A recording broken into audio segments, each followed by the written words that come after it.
When you walk in a room, which are you? We are magnets. We are energy.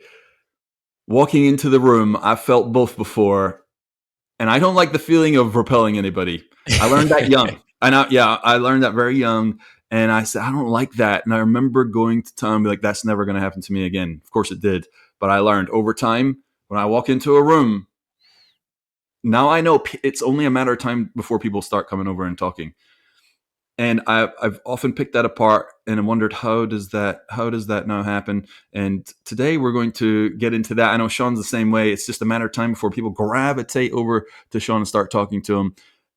And it's a skill set we've picked up. I don't know if it's through business or in our younger days when we were pursuing girls. Maybe that's part of it. We have to address that. Like, and everybody knows what we're talking about. But Yeah. it's very important what we're going to talk about today, because the impact that you have on people then has impact on more people. And so you as a leader in your life, the things that you do, it has impact. It matters. The food that you eat, the way you address yourself, the way you talk, the way that you show up, your energy. We are all energy. If you break it down to the smallest of molecules, right? There is space in between everything. Space in between everything, right? We're not fully connected at it's the molecular level.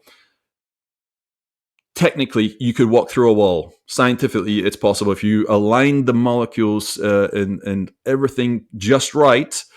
The wall, there's space in between all the elements, right? All the molecules, and so is with our bodies. And you could, if you line them all up perfectly, you could walk through a wall because the space, they wouldn't touch each other. Of course, it's not physically possible, but in theory, that there is space between everything, right? So we are energy. There's constantly vibrating, and you will attract people or you will repel people with that energy. Think about it. If you're in a bad mood, doesn't take long before you put someone else in a bad mood. How is that possible? How can you dictate somebody So else's true. mood?